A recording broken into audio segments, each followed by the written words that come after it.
So, it is almost October, which is by far the best month of the year. It's my birthday month, we have Halloween, it's autumn, and we have Gothtober. If you don't know what Gothtober is, I'm just going to direct you to my description box where Hannah from Ladette M and Olivia from Olivia's Catastrophe are linked. They, as hosts, will give you a much better down low. They will give you a much better insight into the actual Gothtober event than I will, because I have been so out of touch with BookTube. I'm just here for the fun of it, and as usual with readathons and everything, I'm just here to feel like I'm part of something when in reality I'm probably not doing anything I'm supposed to be doing. I couldn't even tell you if there's specific prompts for Gothtober. I know there's a game and you got prompts from that, but like, I don't want to do that. Okay, let me rephrase. I want to do it. However, due to a number of circumstances, I'm just not putting myself under that pressure. I need to just not. I can't go out of my way to buy books just so they fit prompts. And I also don't want to be picking up books that I'm not actually interested in. I'm trying to not be so much of a mood reader, but like also I don't want to slump again.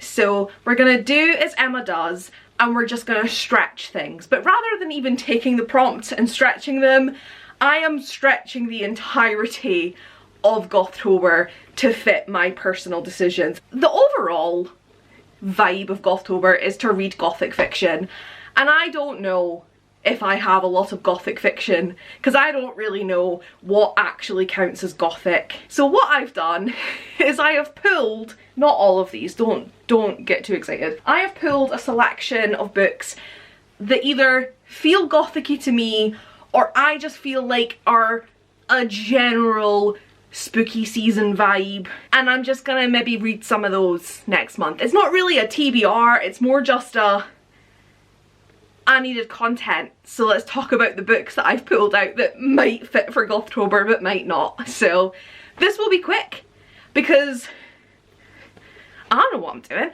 I don't know what books are about. I'm just here having a good time. Am I having a good time? I hope so. The first book that I picked out for Gothtober is actually one that I think somebody else has TBR'd, maybe in the Discord, or I saw someone talk about it on YouTube. I don't know, I just feel like I saw someone mention this and I was like, I have that. And that is Horror Store by Grady Hendrix. I have just clicked that this is by Grady Hendrix. You know, Final Girls, How to Sell a Haunted House. I actually think I have some of those on my Kindle. I know I have How to Sell a Haunted House because I TBR'd it last year for Gothtober and didn't read it. This is about like an IKEA type store and there's a mystery.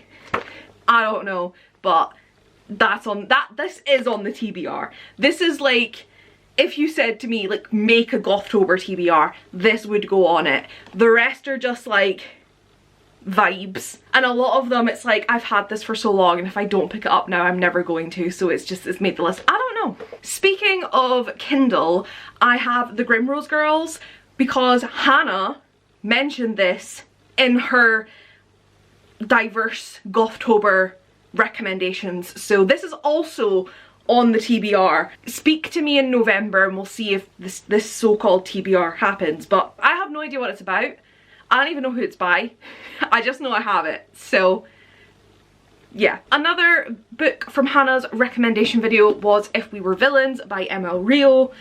Dark academia, gothic, that's all I know. I've had it for ages. This is how this whole video is gonna be, so if you stick around, impressed. Next I have Night Film by Marisha Pessel.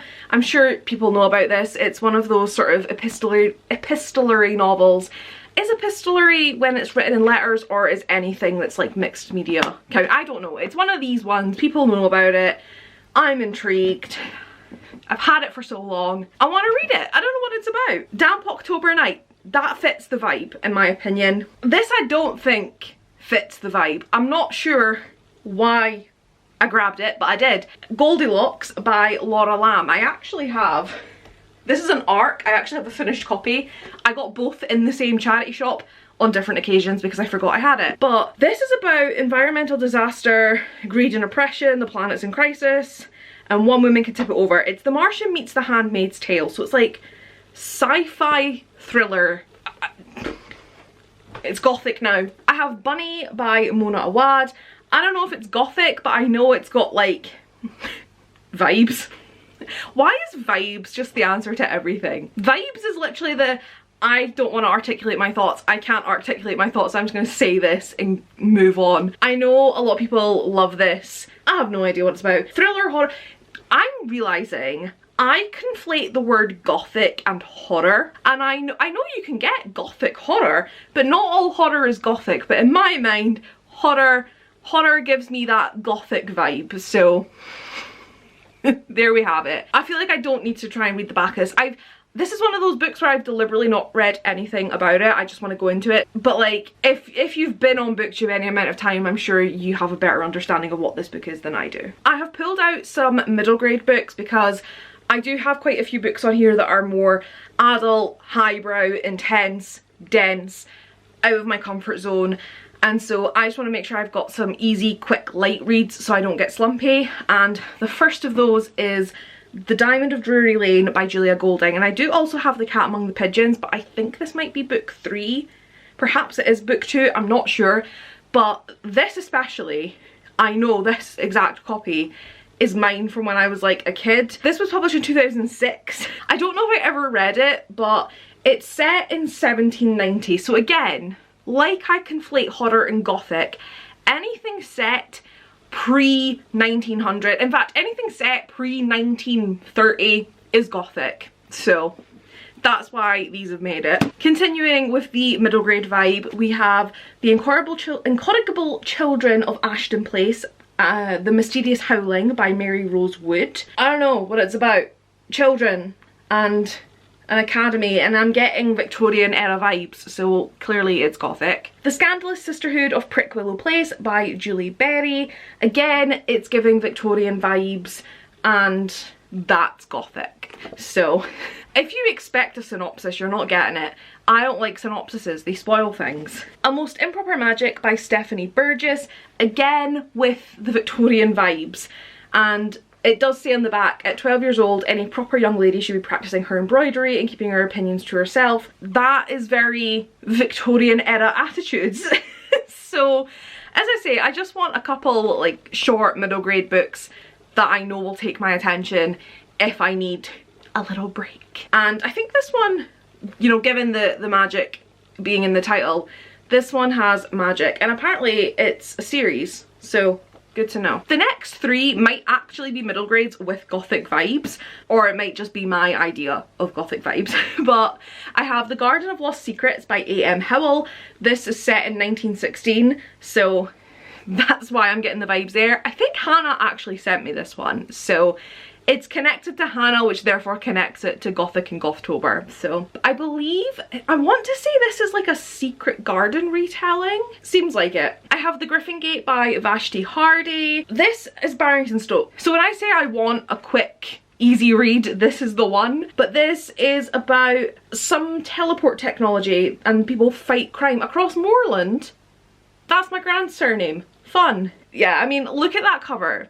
That's gothic vibes, like, I'm sorry, it just is. And finally, kind of, for the middle grade, I have The Haunting of Aveline Jones by Phil Hicks, which I cannot believe I haven't read yet. And again, I feel like everyone knows what this is about, so I feel excused for not telling you. But it deals with ghost stories and a spooky old book. So, and the word haunting, it's given gothic to me, I'm sorry, it is. I also have Green Glass House by Kate Milford in this pile.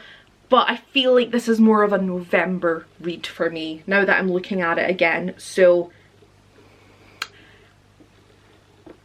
unless someone tells me it is gothic, but there's like 25 books here. Let's be honest, I'm only going to read about 5. So I have The Ocean at the End of the Lane by Neil Gaiman. I literally don't know what this book is about, but I know everyone's talking about it. Everyone's been raving about it for years now, and I just want to be involved. I want to know what's going on now. Is it gothic? I don't know, but I don't know.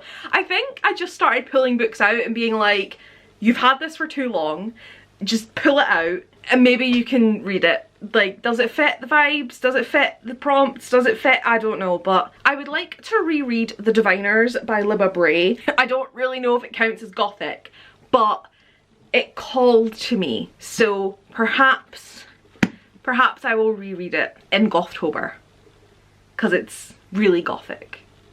Again, I feel like you all probably know what this is about.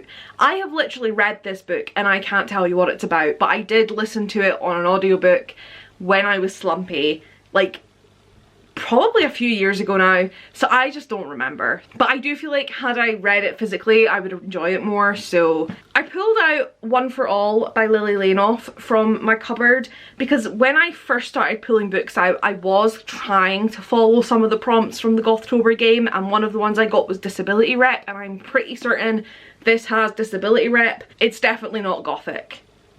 I feel like it's just fantasy. Disability rep, that trumps all. if you've got disability rep, doesn't matter if it matches the actual theme of the read along. Read a thought. Why can I not get these words right? This is definitely like one of these books where it's not what I would normally gravitate to, but like I really love the sound of it. There is a finishing school, l'Académie de Marie, oh my god, mon français c'est très mal. There's a school, there's French. It just sounds really good and I want to get into fantasy. You heard it here first. We'll see if that happens. Moving on to something that might actually have gothic vibes. The Vanishing of Audrey Wilde by Eve Chase. I'm pretty sure this was on my Gothtober TBR last year. That's why I think it's gothic. Or maybe it's just because it's got a house on the cover and big sort of, I mean that's a doll's house, but usually like Victorian vibe housing. Victorian vibe housing, yes. Usually that's gothic-y. Applecote Manor.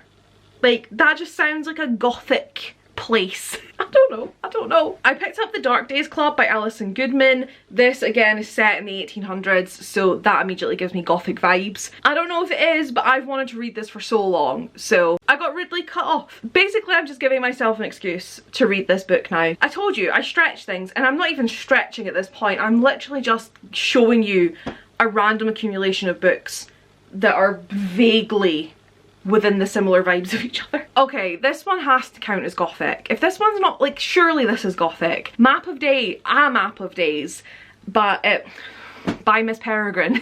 No. A Map of Days by Ransom Riggs, book 4 in the Miss Peregrine's Home for Peculiar Children series. I read the first 3 books so long ago, and I did contemplate putting the first one in to do a reread, but no.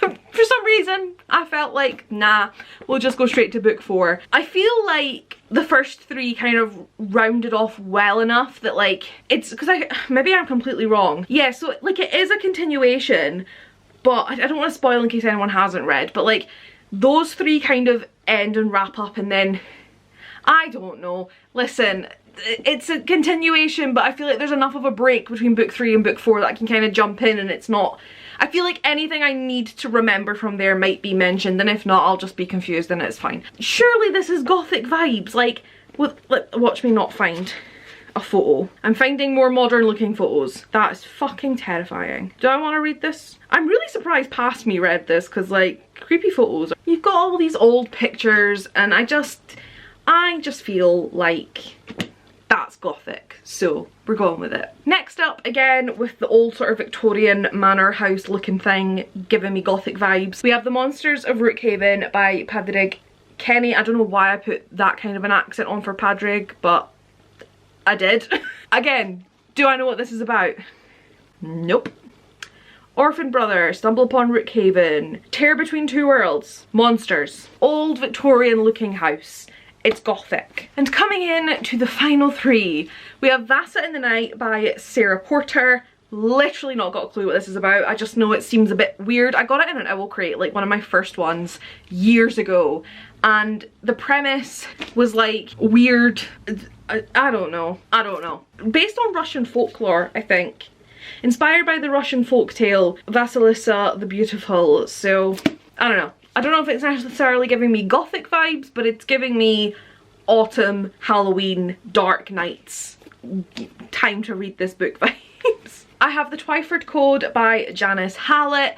Not necessarily gothic, it's kind of case file type stuff, so it's more crime detective type things, but again, I wanted to give myself options for things that will actually keep me engaged, because some of these books seem a bit dense for me. Full disclosure, there is a very high chance none of these books will get read, and I will just keep reading whatever grabs me in the moment. I just wanted to feel involved with a TBR. Come for me. And my final book on my little Gothtober not TBR is Godmersham Park by Jill Hornby. This was on my Gothtober TBR last year. It is a sort of, I was gonna say Jane Austen retelling. Jane Austen is a character, so I'm obsessed with this cover. I will always be obsessed with this cover, especially the dust jacket. So I don't know how well you can see that, but it's done like embroidery, and then the inside of the dust jacket is the back of the embroidery, and I'm saying it's done like embroidery. It is actually embroidery, and then they've taken an image of it, so I just think that is gorgeous and I love it. And that is the final book. I really don't know what this is. It is literally just me going in a cupboard, finding a bunch of books I forgot I owned, going, yeah, I might want to read that soon. Yeah, that's kind of gothic. Yeah, that fits the vibes. Putting them in a pile and just listing them to you. Quality content. I don't know why I haven't made YouTube partner yet. Honestly, how some of these people, like Tube Girl, being invited to Fashion Week when all she's doing is... I am joking. Tube Girl puts far more effort into her content than I ever will. I wish I could be Tube Girl. I am Nap Girl. Naps and snacks. Cats and rats. That's it. Anyway, I'm going off on a tangent. I need to go and have a shower and then go to bed. Probably. Well, if you've made it this far in the video, leave me a skull emoji. That's what Hannah used in hers. That feels like I'm copying. I was going to say leave me a mole emoji. I don't know if there are mole emojis. I found my brownie sash from when I was a brownie and I was in the moles. I'm also a big fan that I made my disability awareness badge, like it's like undiagnosed autistic me new. I'm really waffling. If you made it this far, leave a rainbow emoji or just like any emoji. Just leave something so I know someone stuck it out this far, because you are, thank you. I'm gonna go now. I will see you probably in another vlog, because that is the majority of my content at the minute. So bye.